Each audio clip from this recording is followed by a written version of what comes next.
Welcome to another episode of My Weird Prompts, an AI-generated podcast featuring the random prompts of Daniel Rosehill as answered by a revolving cast of friendly AI characters. Join us for deep dives into AI, technology, and whatever other random thing Daniel finds fascinating today. Subscribe on Spotify or your favorite podcatcher. Now, today's episode. This episode was generated using artificial intelligence. Please verify facts. Hi there, Herman and Corn. So I'd love to talk today about content authenticity. And this actually dovetails with topics we've covered a lot in the last few weeks. So I think this is a great time. We've talked about the kind of weird idea that a big concern for everyone in the near future, and already arguably, is proving that things are real. We talked about steganography, and we talked about watermarking in AI. We talked about synthid, and I mentioned how I generally support the idea with my reservation that there's definitely a big privacy concern there, and there's a definite lack of transparency about how the watermarking is being implemented. But yes, I appreciate the idea and support it so long as personally identifiable user information is safeguarded and the AI companies are transparent with users about what their safeguards around that are.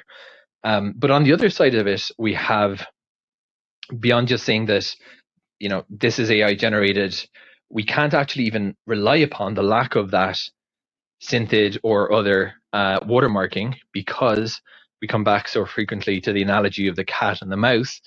The mouse is already running around the circle here. We talked about synthid reversal tools, tools that basically, even though the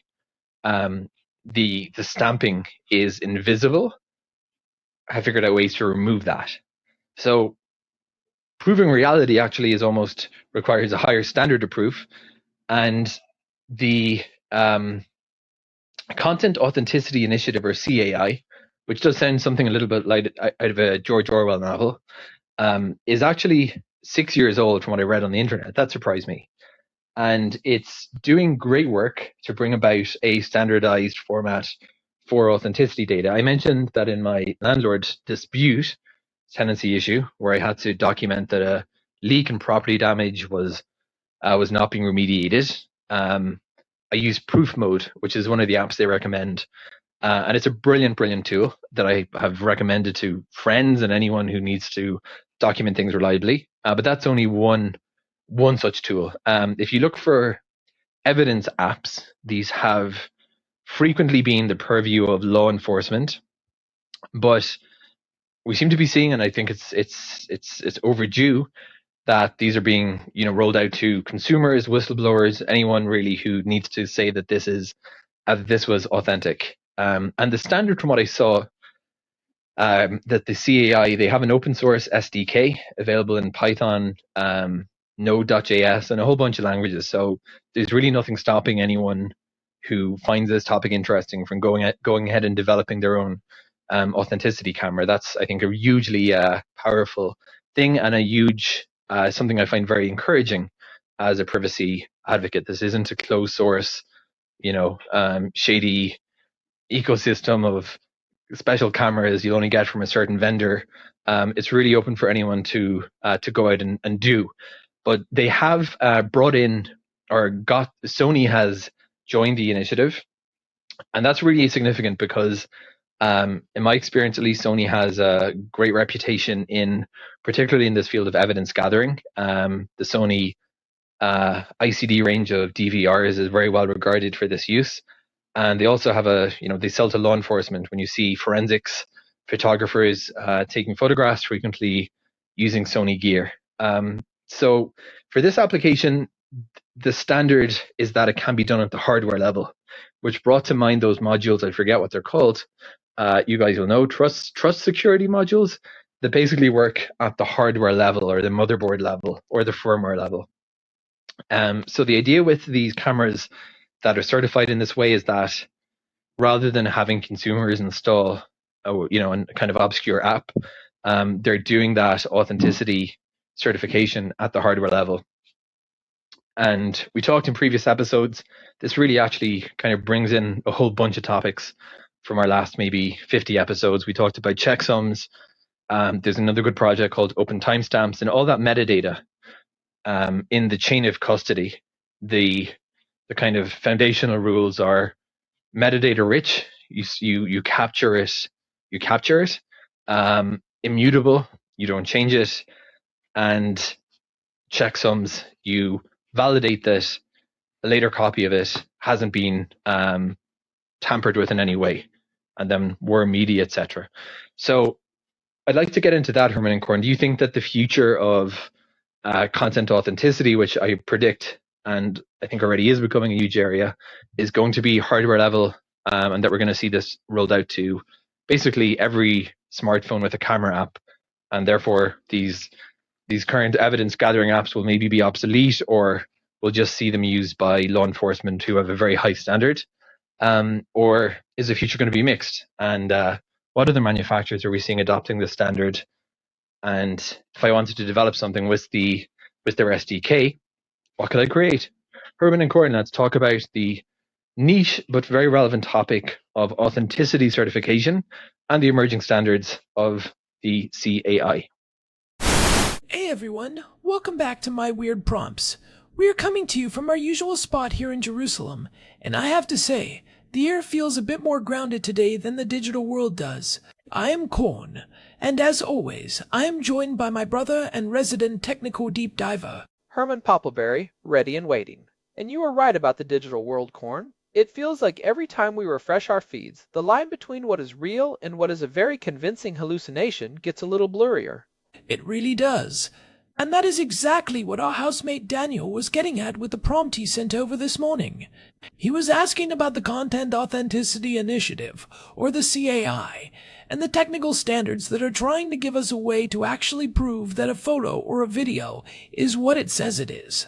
It is a perfect follow-up to our recent discussions on steganography and those invisible AI watermarks. But Daniel pointed out something crucial. Watermarking AI is one thing, but proving reality is a much higher bar.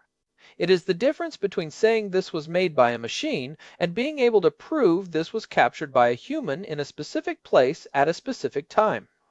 Exactly. And Daniel mentioned that Sony recently joined the initiative in a big way, bringing authenticity certification down to the hardware level. So today we are going to dig into the C2PA standard, the hardware shift we are seeing in cameras and smartphones, and what this means for the future of trust. I love this topic because it is not just a software patch. We are talking about silicon-level trust. We are talking about a world where the camera itself becomes a notary. So let us start with the basics for a second. We have mentioned the CAI and C2PA. For the people who might be hearing these acronyms for the first time or getting them mixed up, how do they fit together? That is a great place to start because they are often used interchangeably, but they have distinct roles. The Content Authenticity Initiative, or CAI, is the broad industry group. It was founded back in 2019 by Adobe, the New York Times, and Twitter, which is now X. Their goal was to create a system for digital provenance. Think of it as the community and the vision. Now, the C2PA stands for the Coalition for Content Provenance and Authenticity. That is the formal standards body that actually writes the technical specifications. If the CAI is the club, the C2PA is the rulebook. And that rulebook has been around for about 6 years now, which is surprisingly long in tech years. But it feels like it is only just now hitting the mainstream. Daniel mentioned Sony's recent involvement. Why is that such a turning point? Sony's move is massive because they are essentially the king of the professional imaging world. They did not just join the committee, they started shipping actual hardware-level solutions. Just this past October, in 2025, Sony launched what they called the industry's first video-compatible camera authenticity solution. This includes a new camcorder, the PXW-Z300, which can embed C2PA signatures directly into video files at the point of capture. Wait, so it is not just a digital signature added later in an app? It is happening inside the camera's guts while the sensor is recording. Exactly. It is happening in the camera's secure processing environment. They are using what they call a digital signature upgrade license. It is currently aimed at news organizations and broadcasters. They have been testing this with the BBC to validate video content. And it is not just that one camcorder. Sony rolled out firmware updates in January of 2025 for their flagship mirrorless cameras, the Alpha 1, the Alpha 1 Mark II, and the Alpha 9 Mark III. These updates allow those cameras to cryptographically sign images as they are written to the memory card. That is fascinating because it addresses the chain of custody problem. If you take a photo and then send it to a news desk, how do they know you did not run it through a generative filler or an AI enhancer in between? If the signature happens at the sensor level, any change after that breaks the seal. Precisely. It creates a tamper-evident audit trail. If you open a signed file and even one pixel has been modified, the checksum will not match, and the manifest will show that the content's integrity has been compromised. Sony is even using 3D depth data in some of their signatures. They can verify that the image was a real 3D scene and not a flat screen being rephotographed. That is a clever way to stop the old trick of just taking a photo of a fake image on a monitor. But Daniel's prompt also touched on a big question. Will this stay a professional tool, or is it coming to the smartphones in our pockets? It is already arriving. We should talk about the Google Pixel 10. Google released the Pixel 10 series late last year, and they made a huge deal about it being the first smartphone lineup to have content credentials built in across every photo created by the native camera app. I remember seeing that. They're using the Tensor G5 chip and the Titan M2 security chip for this, right?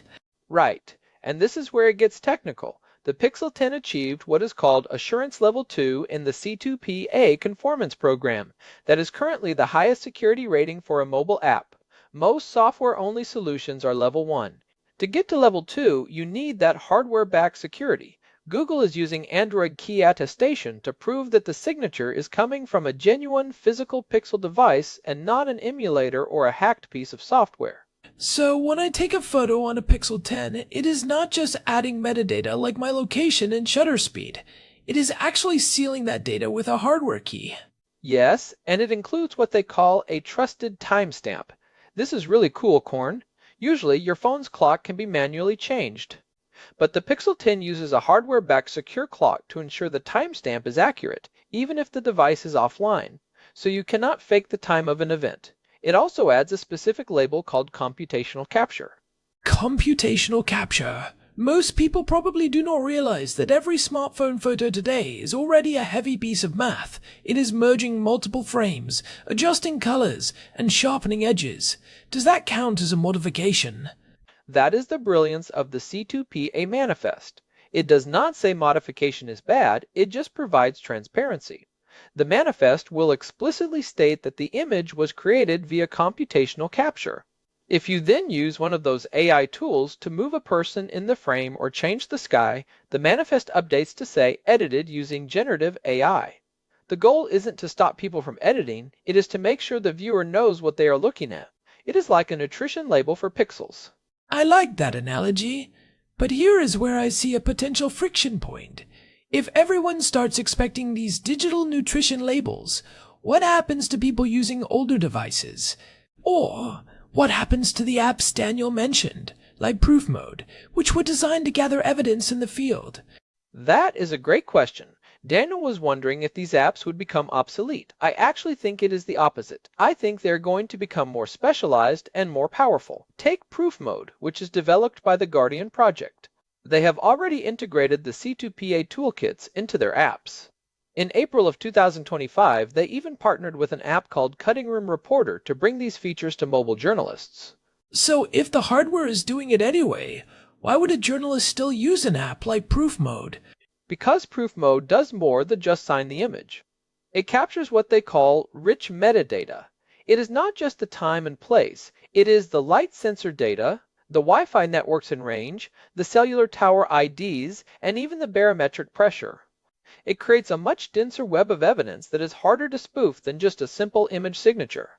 For human rights activists or legal teams, that extra layer of context is vital. Hardware-level C2PA is the baseline, but these evidence-gathering apps are the high-resolution version of trust. That makes sense. It is like the difference between a standard receipt and a notarized contract.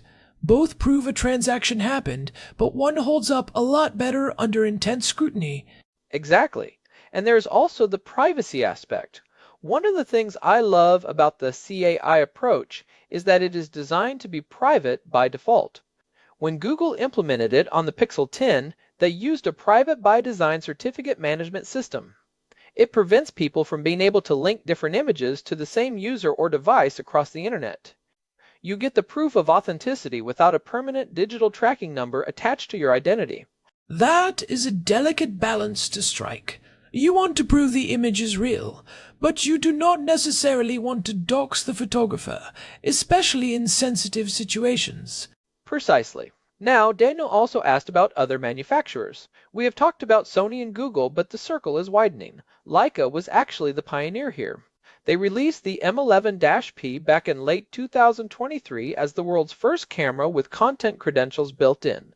Since then, they have added it to the M11-D and the SL3. And what about the other big names? Nikon and Canon? They are moving, though a bit more deliberately. Nikon released a massive firmware update, version 2.0 for the Z6 Mark III in August of last year. That update opened up their Nikon Authenticity service to everyone, not just professional agencies. It allows the Z6 Mark III to sign images with C2PA compliant credentials. Canon also announced support for the EOS R1 and the R5 Mark II. It is becoming a standard feature for any high-end professional body. It feels like we're reaching a tipping point where, if you are a professional photographer and your camera does not support C2PA, your work might eventually be viewed with a bit of skepticism by major publishers. I think that is exactly where we are heading. It is going to become a requirement for wire services like the Associated Press or Agence France Press. In fact, AFP was one of the early testers of this tech with Nikon. They realized that in a world of deepfakes, their reputation is their only product. If they can't prove their photos are real, they don't have a business. Let us talk about the developer side for a minute. Daniel mentioned the open source SDK. If I'm a developer and I want to build something using the CAI tools, what does that actually look like? It is actually quite accessible. The CAI has done a great job of making sure you do not have to be a cryptography expert to use this. Their SDK is available on GitHub and through their verification site. It supports C++, Python, Node.js, and Rust. There are even specific libraries for Android and iOS. What kind of things could someone build with that, beyond just another camera app? Oh, the possibilities are huge. Imagine a social media platform that automatically displays a little verified icon next to any image that has a valid C2PA manifest, or a web browser extension that lets you hover over any image on a news site to see exactly where it came from and if it was edited. Developers can build tools to parse these manifests, display the history of the file, and even verify the signatures against a list of trusted certificate authorities. I could see this being huge for something like online marketplaces. If you are buying a used car or a piece of jewelry, you could see a signed photo from the seller that proves the item was actually in their possession at a specific time. No more stock photos or 3-year-old pictures being passed off as current. That is a brilliant use case. It is all about reducing the cost of trust. Right now, trust is expensive. We have to hire inspectors or use third-party escrows. If the data itself can prove its own history, everything gets more efficient. You could even build a plugin for something like WordPress that automatically checks every image uploaded to a blog and warns the editor if the provenance is missing or broken. It really feels like we are building a new layer of the internet. We had the original web of information, then the social web, and now we are building the web of provenance. I like that, the provenance web. And it is not just for images. The C2PA standard is designed to handle audio and video as well. We are going to see this in digital documents too. Imagine a world where every government PDF is cryptographically signed at the source, so you know for a fact it hasn't been altered by a third party. It is interesting that this is all open source. Daniel pointed that out as a big plus. Why is openness so important for a standard like this? Because if it were a closed system owned by one company, it would never be a global standard. No one wants Adobe or Microsoft to be the sole arbiters of truth. By making it open source and based on open standards, it allows for interoperability. A photo taken on a Sony camera can be edited in Photoshop, then viewed in a Google Chrome browser, and the manifest stays intact and verifiable the whole way through. That only works if everyone is playing by the same open rulebook. It is the same reason the internet itself succeeded. It wasn't a proprietary network. It was a set of open protocols.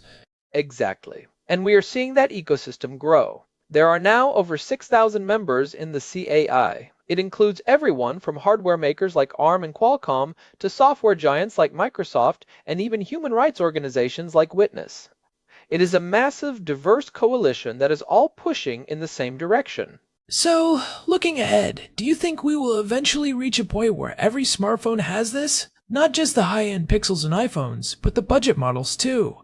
I do. I think it will follow the same path as things like encryption or GPS. It starts as a premium feature for pros and early adopters. Then it gets baked into the mobile chipsets themselves.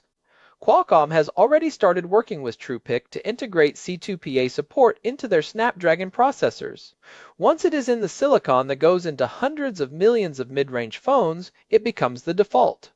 In 5 years, a camera app that doesn't sign its images will feel as outdated as a phone without a camera. It is a bit of a double-edged sword though, isn't it? On one hand, we get a more truthful digital world. On the other hand, we create a world where, if you can't prove you are real, you are assumed to be fake. That is the big societal shift you have to navigate. We are moving from a world where we assumed things were real until proven otherwise, to a world where we might assume everything is synthetic unless it comes with a digital receipt. It is a bit cynical, but in a world where A, I can generate a perfect video of almost anything, it might be the only way to maintain a shared reality. It is a heavy thought. But I suppose that is why these standards are being built now, before the flood of synthetic content completely overwhelms us. Exactly. We are building the levees before the storm hits, and the good news is that the levees are actually looking pretty strong. Between the hardware-level signing and cameras like the Sony PXW-Z300, the smartphone integration in the Pixel 10, the infrastructure for trust is finally being deployed. It is definitely a space to watch, and for our listeners who are developers or just tech curious, I really recommend checking out the SDK and the verification tools at verify.content-authenticity.org. It is actually really cool to take a photo from a supported device and see the whole manifest pop up. It makes the invisible visible. It really does. You can see the thumbnail of the original capture, the list of edits, and the cryptographic signatures. It is like looking under the hood of a digital file. Well, I think we have covered a lot of ground here. From the silicon in our phones to the camcorders in newsrooms, the battle for reality is getting a very technical upgrade. It really is. And I have to say, I'm feeling a bit more optimistic about it than I was a year ago. The fact that this is all happening in the open and across so many different companies is a great sign. I agree. It is a rare moment of industry-wide collaboration for the greater good. So, thanks to Daniel for sending in that prompt. It really forced us to look at the progress that's been made while we were busy looking at other things. Definitely. And hey, if you're out there listening and you find these deep dives into the plumbing of the internet interesting, we would love to hear from you. Yeah, absolutely. If you have been enjoying my weird prompts, a quick rating or review on Spotify or your favorite podcast app really does help the show reach new people. We appreciate all of you who have been with us for these nearly 300 episodes. It is a lot of talking, Corn, but there is always more to explore. There always is. You can find us at our website, myweirdprompts.com, where we have the full archive and a contact form if you want to send us a prompt of your own. Or just to say hi. We like that too. Alright, that's it for us today. This has been My Weird Prompts. We will be back next week with another exploration of the strange, the technical, and the deeply human. Until next time, stay curious and maybe check the metadata on that next viral video you see. Good advice. Bye, everyone. Take care. This episode was generated using Gemini Flash 3. Text-to-speech engine was Chatterbox Turbo. Thanks for listening to another episode of My Weird Prompts, an AI-generated podcast featuring Daniel Rosehill's AI prompts, as answered by a revolving cast of friendly AI characters including me, Cornelius the Sloth. Subscribe on Spotify or visit myweirdprompts.com.